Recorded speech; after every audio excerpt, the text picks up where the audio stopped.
We get into what the Baltimore Ravens 2022 free agency could look like with a very special guest next here on Locked On Ravens. You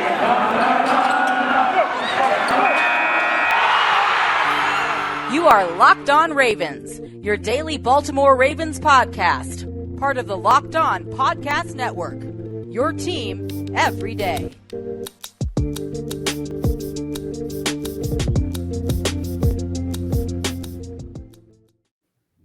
And we return here with another episode of Locked On Ravens, your daily Baltimore Ravens podcast. I'm your host, Kevin Oestreicher of Ravens, why we're here on the Locked On Podcast Network, your team every day. We're free and available on all platforms. And thank you for making Locked On Ravens your first listen of the day here on a midweek edition of the show on Wednesday. It is my pleasure to welcome back a very special guest to the show. We're going to be talking Ravens free agency as the combine's now over. We're transitioning into free agency. We have IngravenVids here. Ingraven, it's always great to talk to you. How have you been? Oh, I've been pretty good. Ravens been pretty quiet, but they made a few moves here and there. You know they're going to make some more really soon. So everything is pretty good, man.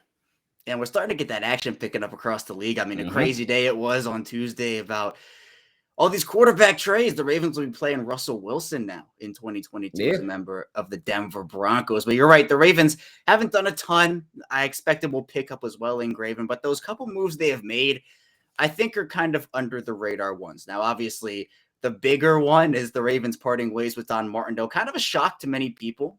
But bringing in Mike Macdonald, I think it's a very good trade-off. They're also bringing back, I'll say, Tony Jefferson, a safety who in his games for Baltimore in his second stint really impressed me. How do you feel so far about those moves in Graven and what they could mean for the Ravens in 2022?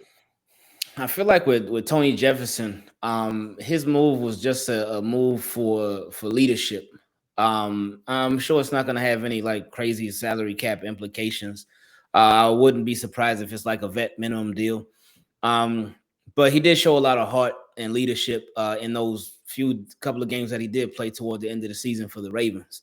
Now, with Mike Macdonald, with him being a new defensive coordinator, I feel like for him, it's going to be really hard to fail if everybody's just healthy.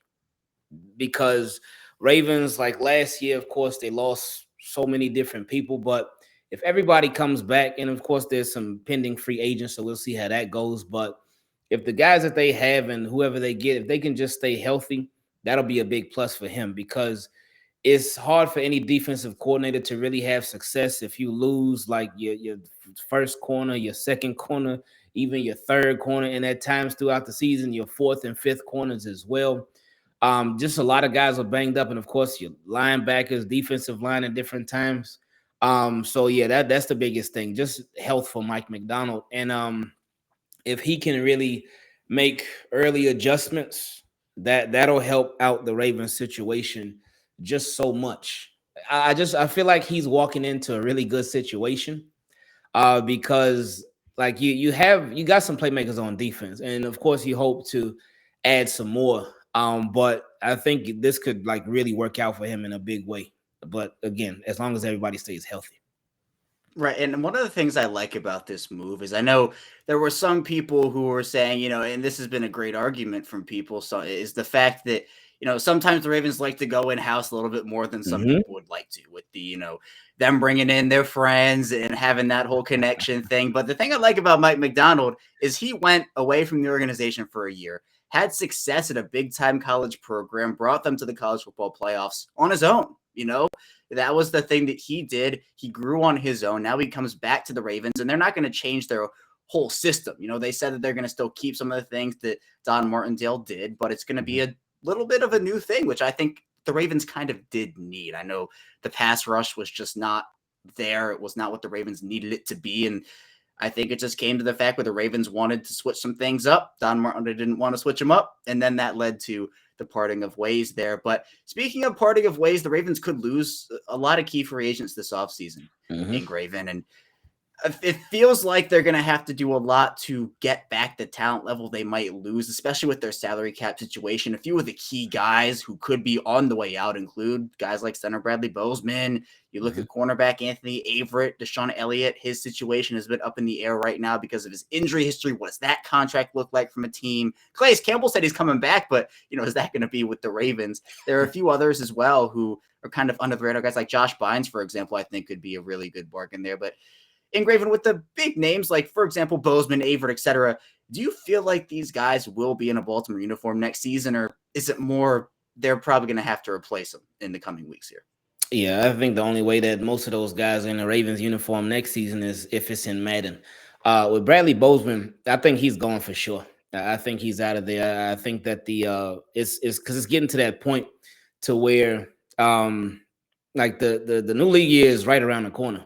It's literally right around the corner, and teams are just going to be able to pay more than the Ravens can pay. And I don't see the Ravens paying out top center money to Bradley Bozeman. I mean, we would love to have the consistency on the team, but I just don't see Ravens doing it. So I think he's going. As far as Deshaun Elliott, because he's another one, I think with him, I think he'll be able to test the market. And with him, I think the Ravens will have an opportunity if they want to bring him back to bring him back. I think that happens with him. I think that also happens with Patrick Ricard. Because I don't see there being a huge market for those guys. Of course, there's always going to be somebody that's interested, but I don't see the market like going crazy for Deshaun Elliott and for Pat Ricard. Now Anthony Averett, he's another one that I think he's going. He put enough tape out there, and there was some good, there was some bad, but he put enough tape out there to show to the NFL like, hey, he can play. He can play, and if he's in the right situation, he wouldn't be your number one corner, but he would be a solid 2-3 type of guy, and he can do some things. So I think he's going as well. Right. And Engraven, are you worried at all about this Ravens cap situation right now? There's not a ton of space that they have. They could create some money as well. And obviously, as the offseason goes on and before free agency, they will probably do that with a couple of players. At the time of this recording, they have not done that yet. But you are worried at all about just how they'll be able to, one, bring back their own guys, but two, sign others? No, not really. I always say the cap is cap anyway. With the cap, there's ways to get around it. If you really want somebody or you really want to make something happen, you always can. And there's of course gonna be guys that they release, possibly trade. And I wonder if this will be a year where they make one of those moves where it's like, oh, I didn't see that one coming. I wonder if they get back to that because they haven't really been on that recently. But I wonder if they'll bring that back, one of those heartbreaking moves that a lot of Ravens fans it catches a lot of us out of left field. Yeah, there always seems to be one or two of those where there's some blockbuster trade. Like for me, the Marcus Peters trade was that's the word I'll use, unexpected for me. Like I loved the move. I thought it was a great move, but I didn't think they needed a trade for a corner at that time. And then all of a sudden he's coming in with Marlon Humphrey and Jimmy Smith, and I think that was a great move for them. But Engraven, if you see the Ravens making a trade for a player, do you think it would be at like the cornerback position, or what position do you think the Ravens would make a trade for? Because there is the potential with 10 draft picks, they could attach those to maybe a player and they could bring in somebody talented. Oof. For any possible trades, well, that's a really, really good question. I would say if they did trade for somebody, I could see them possibly trading for either a safety, like a true free safety, not a project guy. And that's, of course, no offense to Brandon Stevens, but somebody who is really truly a free safety, because that would help cover up a lot of their mistakes from last year with guys just running wide open. But also on the offensive side of the ball, I could see them possibly trading for an offensive lineman, somebody who they feel can come in and show up that right side, or maybe even possibly be available for the left side, depending on what happens with Ronnie Stanley. And so much depends on Ronnie Stanley's health, but I still feel like the Ravens need to operate as if Ronnie Stanley isn't coming back. But of course, you want him to come back, but they need to operate like he's not, because just feel like he can't fully be relied on. You hope that he stays healthy. You hope that he not only gets in but stays healthy. But it's just something that has been a big issue for the entirety of his career, and then of course with these past couple of years. But they need to move forward like he's not part of the plans, so they can have the best success this offseason and moving forward too. Right, and one of the really unfortunate things with Ronnie Stanley is the fact that he has still not played a full healthy season in his NFL career. He's missed at least one game in every season he's played in, and obviously this latest injury has been very challenging for him, and it's unfortunate because we all know the player he is. He signed a very big money extension, and he gets hurt like 4 days after he signs it. So he's a player who is very key to what the Ravens do on offense. But Ingraven, kind of sticking with trades here, what's the pick that you'd be willing to give up for that? Is there like name your price for a star, you can have that pick, or are you not willing to part with a first for a star or a second for a star? Where's the line drawn for you there? Oh, ain't no lines drawn for me. None. If it's the right player, for me, that's my right player, right price. If the right player comes along, then hey, the price is right. It would all, of course, depend on who it is. Like years back, for the famous DeAndre Hopkins trade. Oh man, I would have given up a first for DeAndre Hopkins all day. But it would just all depend on who it was that was available at what position they were available at. But yeah, I would be willing to give up whatever round draft pick. I wouldn't give up the whole draft for him, but it all just depends on who it would be. But I'd be willing. Right, and certain positions have different values. Like the quarterbacks. That's a lot of stuff you have to give up. We obviously saw the Russell Wilson trade and what Seattle had to give up. The Ravens aren't in the quarterback market for them. They're set there. But that's another conversation about Lamar Jackson and his deal. But I think for the Ravens, that DeAndre Hopkins trade, it's one that Ravens fans look back on and it's like, oh, why couldn't it have been the Ravens? And it's those types of moves. So I think the Ravens, with the way that the new league year is shaping up, with the way free agency is shaping up, it's like it feels like all these teams are about to make really big moves. And the Ravens, I feel like, are going to be one of them. It's like every team is trying to keep up with the other and one up the other. And then every team keeps getting better. And then it's, oh, well, this team gets better and this team gets better. And the Ravens, I think, look, they have the draft capital. They have 10 picks in this year's draft, 9 of those in the first 4 rounds. They're going to have to start relying on picks a bit more. Obviously, once Lamar Jackson signs that extension, which I think eventually he will sign an extension with Baltimore. I'd be pretty shocked if he doesn't. It's a matter of just timing. But, there are a lot of questions that go into that as well. So it's what are you able to give up? When does that extension kick in? So a ton of questions to talk about. And we still have a lot more to talk about here on Locked On Ravens about free agency, getting into some offensive and defensive players on the market who could be fits for this Ravens team. But first, I do want to tell you a bit about Built Bar. And this is the time of year people have given up on their New Year's resolutions, but don't do it. And if your resolution is to eat right, do it with Built Bar. They have a really cool thing called Built Bar Puffs. They're the first ever protein-infused marshmallow. They're fluffy and marshmallowy, and they're not just a protein bar, they're a treat. There are a ton of great flavors as well. They're low-calorie and high protein. You can go to Built.com. You can scroll down to the macros chart and see everything. They have 130 calories, 4 grams of sugar, 4 net carbs, and 17 grams of protein. So be sure to go to Built.com. Use promo code LOCK15. Get 15% off your order. Use promo code LOCK15 for 15% off at Built.com. We're back. Our second segment of Locked On Ravens. Kevin Oestreicher still here with IngravenVids. And thank you again for listening and tuning in here today. Make sure you're following Locked On NFL, the Locked On experts covering the biggest stories around the NFL every Monday through Friday in less than 30 minutes. Is available wherever you get your podcasts. But Ingraven, this whole offseason actually is so huge for this team. It feels like with all the injuries that happen for the Ravens, it's not the year many wanted, not the year many were expecting, but it feels like people will be coming back healthy in 2022. Those in themselves are additions. Like, I count those as additions. Obviously, they're not like new guys coming in, but like we haven't seen J.K. Dobbins play in a year. We haven't seen Gus Edwards play in a year, Marcus Peters, etc. So those are all talented players. But there is stuff to be said about how the Ravens have handled their free agency over the past couple of seasons. Many have wanted them to go in and make the splash moves or sign 30 players like the Texans and the Patriots did last season. But the Ravens generally operate under the fact that they maybe will make 1 or 2 signings early on, then let the market play out, and then go in and get the guys that they want. They like the compensatory pick formula. Do you feel like this is the year, Ingraven, to maybe scrap the compensatory pick thing and say, if there is the right player for the right price and he is going to count against the compensatory pick formula, it's okay. We'll maybe have the Ravens get 1 or 2 compensatory picks this year, later ones instead of maybe 3. I've I felt like it's been time to scrap that.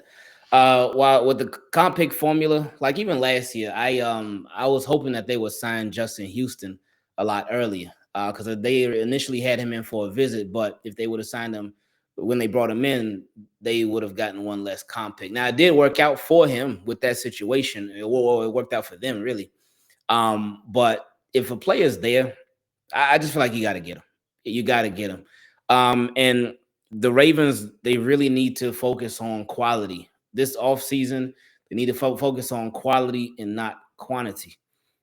Get those players that can come in and just change your franchise around, that can be difference makers, the offense, whether defense. You need to get those guys that can really make something happen. So I don't want them to. We know they're not going to go out and just splurge and go spend it all. We know they're not going to do that. But they can't just sit back and just wait. Oh, okay, that's a nice free agent over there. Looks good. Oh, you would really make a difference on this. But you know what? No, we don't want. No, you can't do that, because the Ravens. They've been stuck in this weird place to where, again, they're a winning team. They're not a losing team. They're a competitive team. But they've been good, but they haven't been great. So I feel like they need to bring in guys that will help them be great. Now, last year on paper, the roster was looking like it could had the potential to be a great roster.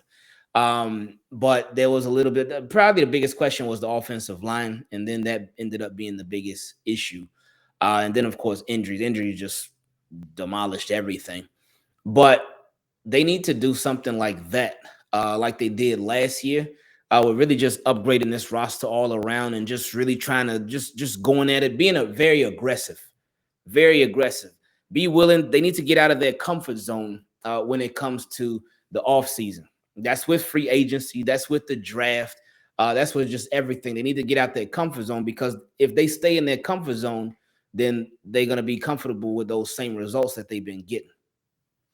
Right. And what's the phrase? Scared money don't make money. It's one of those things where, the Ravens, they what they do with the comp picks, it's a really good strategy. Like, I'm not taking away from it, but we see these teams already being aggressive in free agency. And, it hasn't even started yet. They're making trades. They're tagging players. They're signing guys to extensions. They're signing their own guys. And the Ravens, like, they're going to get to that. Like, it's going to be the Ravens' time soon. They're going to start making the moves, start figuring out their roster. But it takes me back to, like, Earl Thomas in that signing, where that was the year where I was dead set on Tyrann Mathieu that offseason. I thought that coming out of Houston, he would have been the best signing for them, and that he would have been the answer after Eric Weddle, because that was after the Eric Weddle era in Baltimore. The Ravens go out and sign Earl Thomas at this huge deal. No one had expected Earl Thomas to go to the Ravens. It was, he's going to be the top paid safety on the market, and the Ravens don't have that kind of money to spend. But lo and behold, the Ravens did it. They went out there and got him. Now on the field, it was great. Off the field, I mean, Ingraven, we know how it ended. But I think that's the type of move they need to make this offseason. And maybe this offseason it is Tyrann Mathieu. And speaking of Tyrann Mathieu, he is a free agent again this offseason. And there has been rumors linking him to the Ravens and other teams as well. It feels like he could be on the way out of Kansas City. He's a player that I think would fit seamlessly into this defense. Do you feel like that would be worth the Ravens' while and their money to bring him in? Oh, for sure. No questions asked, no doubt about it. Yes, and more yes.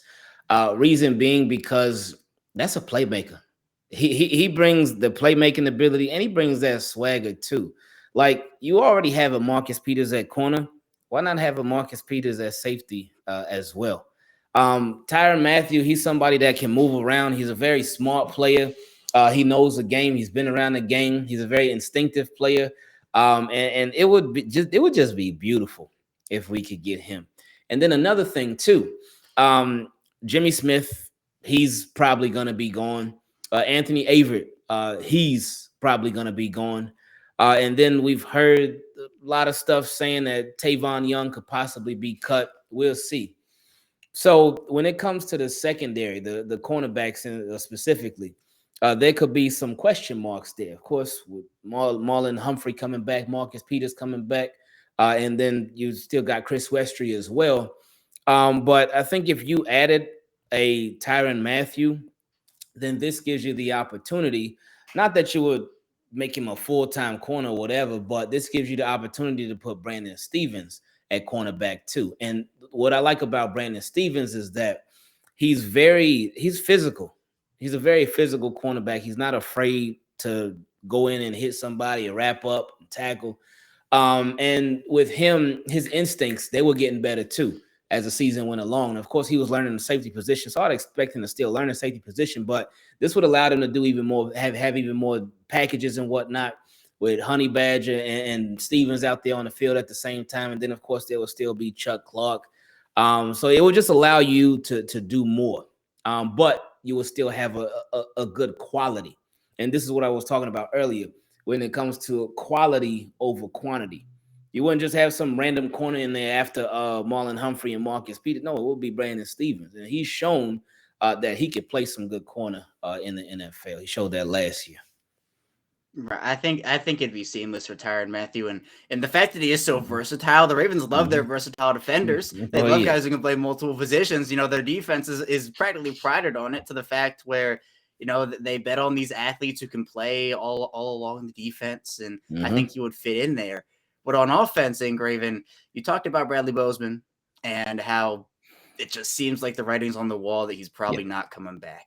Now, there are a couple free agent center options. One that is very familiar to this Ravens franchise in Ryan Jensen. Now, apparently, according to an article from ESPN, Jensen has the attention of the Ravens. And he is a guy with a nasty streak on the football field, will protect his quarterback. We saw that with Joe Flacco in that Miami game, etc. He won a Super Bowl with Tom Brady. Do you think that it would be worth the Ravens' while to shell out the big bucks for a player like Jensen to bring him back? That's a tricky one for me. Because I've been somebody that feels like Tristan Colon Castillo, that he could get the job done. And it would be very Ravens-like to just stick with Tristan Colon Castillo. And even though that would be the cheaper option, I do not feel like it would be a bad option if they just ran with him. But I would not be opposed to them bringing in Ryan Jensen, because he would bring Super Bowl. Ryan Jensen is a Super Bowl champion. He will bring that Super Bowl experience along the offensive line. And it would really just be them really focusing on quality. Because that's something that, like I said, I keep talking about it, quality over quantity this year. And you bring in a guy like Jensen, like you said, he is nasty, and Ravens need to get nastier up front. So if you bring him in, your potential offensive line could be Ryan Jensen, maybe Ben Cleveland at left guard and left tackle, hopefully Ronnie Stanley, then right guard Zeitler, who did a good job, and then at right tackle, to be determined whether that would be Patrick McCary or that would be Juwan James, we'll see, or if that would be a rookie draft pick at right tackle. So I wouldn't be opposed to Ryan Jensen making his return to the Ravens at all. Yeah, the thing that interests me with the Jensen conversation is that if you're shelling out the money for a center, Jensen is going to probably, this is not certain, obviously, but it's probably going to be more expensive to bring Jensen in than to bring Bozeman back. And if the issue is money with Bozeman, then I think for Jensen, it's probably going to be the same thing. Now, if the Ravens just feel like Jensen's a better fit anyway, then they might shell out more money for Jensen than they would Bozeman. And that's completely understandable. But it's funny because, the way that Jensen left, obviously a lot of people wanted him back in Baltimore. The Ravens kind of developed him to this top flight center. He leaves. Now the Ravens have Bradley Bozeman develop him into a top flight center. He might be leaving now. So it's like the Ravens are developing offensive linemen for other teams now at this point. But I think for Bozeman, he's a valuable piece. And obviously on and off the field, he does great work. But it feels like if the Ravens do have Bozeman walk, they need to have an NFL-ready option there. And I think, Colon Castillo could be a guy to do that. Like, I think he is an underrated value piece there. People ask about Passion McCary, and it's like, well, why isn't it McCary? I think McCary is the super sixth offensive lineman. That is my perfect role for him. The super sixth can play all 5 positions on the offensive line. That's where I like him.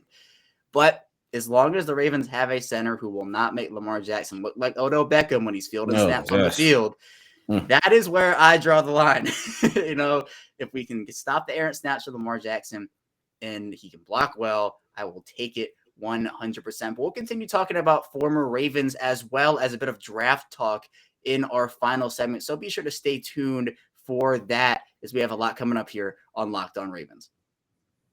We're back here, our final segment of Locked On Ravens. Kevin Oestreicher still here with IngravenVids. Again, thank you for making Locked On Ravens your first listen of the day. We'll be back here tomorrow with, of course, more Ravens talk, and make your second listen now. Locked On NFL, Ryan Tracy and former NFL cornerback Eric Crocker bring the NFL draft to life every day with insight and analysis on college football prospects and NFL front offices. It's free and available wherever you get your podcasts. And Ingraven, we left off last segment talking about Ryan Jensen, a former Raven.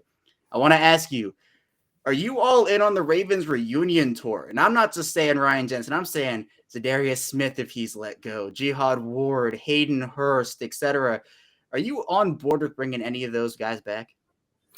I would love if they brought back Hayden Hurst. I would love that. That would be a tricky one, though, because I wonder how he would feel if the Ravens even approached him about possibly returning. Because, of course, he left the Ravens because of the situation, because he wasn't a starter anymore. He wanted a better opportunity. So they trade him to the Falcons, and then he's there. Then they end up drafting Kyle Pitts, and it's like, oh, man. So now he's a pending free agent. But he would just give the Ravens something that I feel like could do them a lot of favors, and would just be another tight end that can help stretch the field. Tight end with some reliable hands, and a tight end that can be a playmaker on offense. You know how much Lamar loves Mark Andrews, and he just loves the middle of the field. So Hayden Hurst, he would be able to eat. He wouldn't feast as much as Mark Andrews, but it would give us like a reliable guy outside of Mark Andrews. Because as we all know, after Mark Andrews at the tight end position, it's like, oh, okay. Because with Nick Boyle has good hands, but it's just a matter of, can he stay healthy? Is he going to be healthy? Can he remain healthy? But Hayden Hurst would give us somebody who can make some plays happen. Zadarius Smith, that's the one that wish would have never gotten away. He's been showing himself up in Baltimore. He's been showing himself doing a lot of rehabbing and stuff, and just exercising, working out. So it looks like he is healthy. And of course, he played at the very end of last season, because after missing the majority of the season for the Packers last year. But that would be a nice one too. Zadarius Smith coming back. I'm not sure what his market would be. And because depending on what his market is, the Ravens either will or will not be willing to dish out that money. So that would be a very interesting one right there too. But one who I would have loved to come back, even though I know like it wouldn't happen. But just something that I think about. It's just a what if. Would have been somebody that got franchise tagged by the Kansas City Chiefs, that being Orlando Brown Jr. But that's not here nor there. Yeah, man, what a switch up that would be. Trade him for all that capital, you get him back on a long-term deal. But yeah, he's made it clear he's a left tackle. No one's taking that away from him. But yeah, that would have been a funny little surprise there. But Ingraven, the draft is always something that the Ravens, they look forward to. And they, as we've talked about, have 10 draft picks in this draft. There's a lot. But would you feel comfortable with them signing a big money free agent at a position and then drafting a player at that same position with their first round pick? So if they sign Tyrann Mathieu, would you feel comfortable with them taking a guy in the secondary with the 14th pick? If they sign Ryan Jensen, would you feel comfortable with them taking Tyler Linderbaum, kind of along those lines? I probably would. It all just depends on so much. But if it's the secondary, then yeah, I would, because as we all know in the NFL, you can never have enough in the secondary. And as Ravens fans know, Eric DeCosta, he came out and said it a couple of years ago. I think Ozzie said it before too. You can never have enough corners, and Every year, that secondary always gets tested when it comes to health. Um, so just having not only depth there, but again, that word we keep using, quality depth, that would be just major. Uh, now, I could see them definitely doing that when it comes to the defensive line, because you have Calais Campbell, Brandon Williams as pending free agents. So there's a hole there, obviously. But if I could see them double dipping in free agency and then in the draft, and then possibly even in the draft again, depending on what round they select the defensive lineman in. So yeah, it all just depends on what position it was. Now, I would not want them to go and sign a fullback in free agency, then go draft a fullback in the draft. That's when we can't do that. But other positions, yeah. So it all just depends. Yeah, no Ben Mason this year, it feels like, for the Ravens. But yeah, like I agree with you, Ingraven. It's positional value for me. Like if they like the center position, like if they sign Ryan Jensen, I wouldn't want them drafting Tyler Linderbaum, for example. That's just redundant, in my opinion. But yeah, secondary, the Ravens start the year every year with 50 million corners. They end the year with 2. Like it's been like that for the past many years now. So you can never have enough corners, as you so eloquently said there. It's true. I mean, it's true that there's just so much turnover with injuries in this league, and it really does all come down to health. I mean, you look at the 2 teams in the Super Bowl, the Los Angeles Rams and the Cincinnati Bengals, both had relatively healthy years, not complete health. You know, some guys did get injured, but it is all about health in this league. I think it's a big part of things. But Ingraven, I do have a mailbag question here for you, which kind of lines up with the draft. And I think it's a really interesting conversation. It's from Josh Howie, and he asks, what would you give up to trade back into the first round, and who for? If we manage to get a top 3 offensive tackle at 14, I'm selling the farm for Linderbaum in the early 20s, draft defensive depth the rest of the way, and sign someone like Matthew in free agency. So it's an interesting conversation, the whole trading back into the first round after selecting somebody. The Ravens, obviously, the famous trade back in was the one for Lamar Jackson recently. That was the recent example where they take Hayden Hurst, trade back into 32, and take Lamar Jackson. So in this scenario, Ingraven, if the Ravens take somebody at 14, would you be willing to give up a future second, a future first to move back into the first round, whether it's mid first round or late first round, and maybe get 2 first round prospects and double dip this year?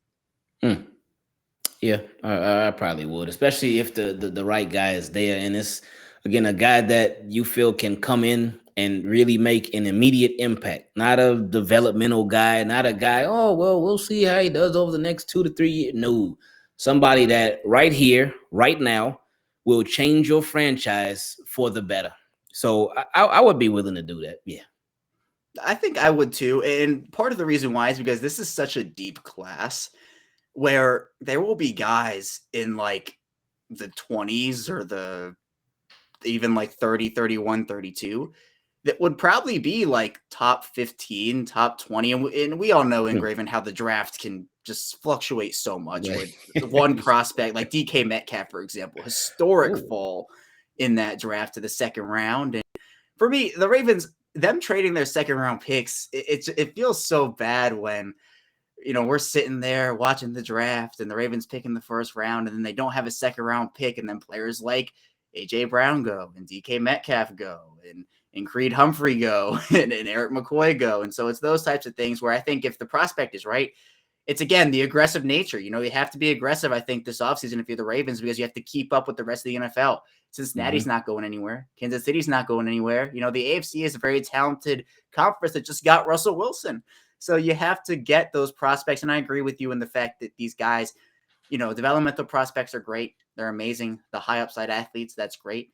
But I think, again, the proven guy at a position of need, if they can trade in for a guy to stop their fall, I think that's where I'm going overall. But Ingraven, finally, I want to get your free agency predictions for the Ravens. Do you feel like with everything that we have talked about throughout this episode that this will be the year that they finally get a bit more aggressive and scrap the comp pick formula? Or do you think, even though we did talk about it a little bit, this could be the offseason that, again, is kind of on par with what we've seen in recent seasons? I think they'll mix it up a little bit because I think they really are going to want to entice one Lamar Jackson a lot. because with Lamar Jackson, him playing under the fifth year option, they could save a lot of money by signing him to a contract extension.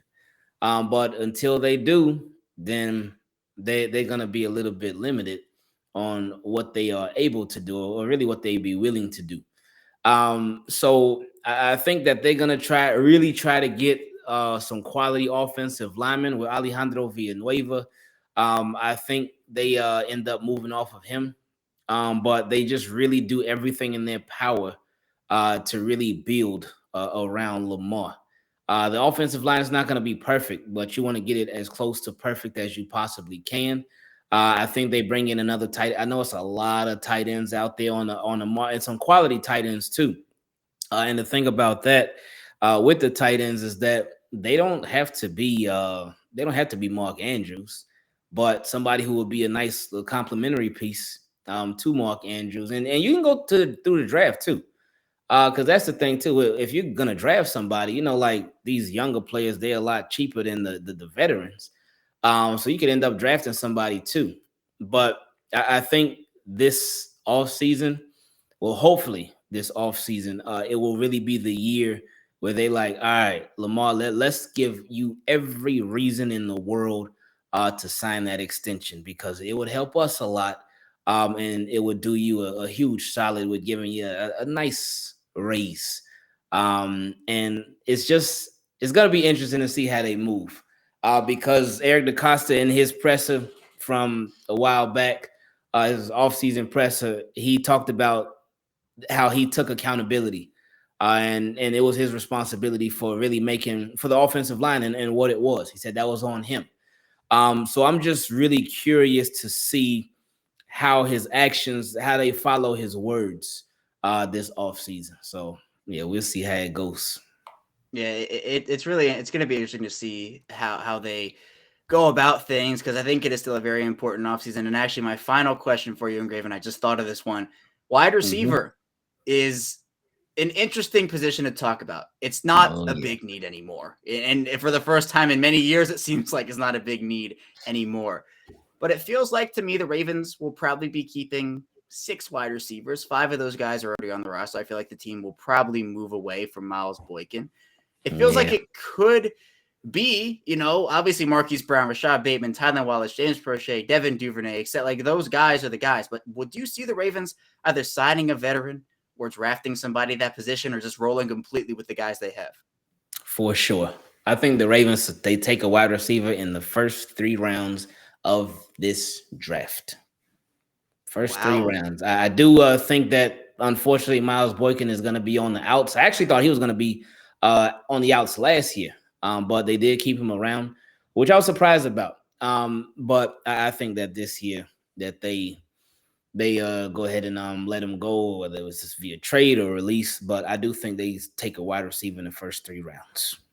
It would shore up their room. And I feel like, for me, like a receiver like Justin Ross out of Clemson gives them what they need, a big body receiver, somebody who is that, if the Ravens take like Chris Olave, what a room the Ravens would have, what a young room the Ravens would have at wide receiver. It will probably cause a little bit of uproar, because people will be like, well, where's the offensive lineman? But I feel like just if you can cement Lamar Jackson with his weapons and say, hey, Lamar, you're going to have these guys for the next 6, 7, 8, 10, whatever, how many years. And you can have a big 3 of Marquise Brown, Rashad Bateman, and whether it's somebody already on the roster or somebody who they draft, receiver is not that big need where they need to go out and draft 2 guys anymore, right? Because they have the talent now. But at the same time, with Miles Boykin on the way out, at least we think so, there is an opportunity for either a young guy to come in or a veteran who maybe demands snaps, doesn't demand snaps, who knows, to come in and be a weapon for Lamar Jackson to go alongside. Obviously, we can't forget about Mark Andrews in that conversation. He's pretty important to this Ravens offense. But Engraven, that's all I have for you today. Thank you so much for hopping on here, joining me, talking some Ravens free agency. I'm expecting a big offseason from this team, but tell people where they can find you and what you're working on. Well, no, I appreciate you having me on again. You can find me on YouTube, Twitter, Instagram, Facebook. Everything is IngravenVids. We talk football literally every single day of the year, Sunday through Sunday. 7 days of the week. And we talk probably about 98% Ravens, but it's 2% some just general NFL content there as well. So it's Team Keep It Clean. It's a family-friendly channel. And you, your whole family, everybody is welcome to come watch. So I appreciate it. Yeah, absolutely. Thanks so much, Ingraven. And the link to Ingraven's YouTube, Twitter will be in the description below. So be sure to check it out. Subscribe to his channel. You will not regret it. But that's all I have for you here today on Locked on Ravens. Thank you so much for tuning in. When we get back here tomorrow, we'll be diving into more Ravens talk. So stay tuned for that, and I will see you tomorrow.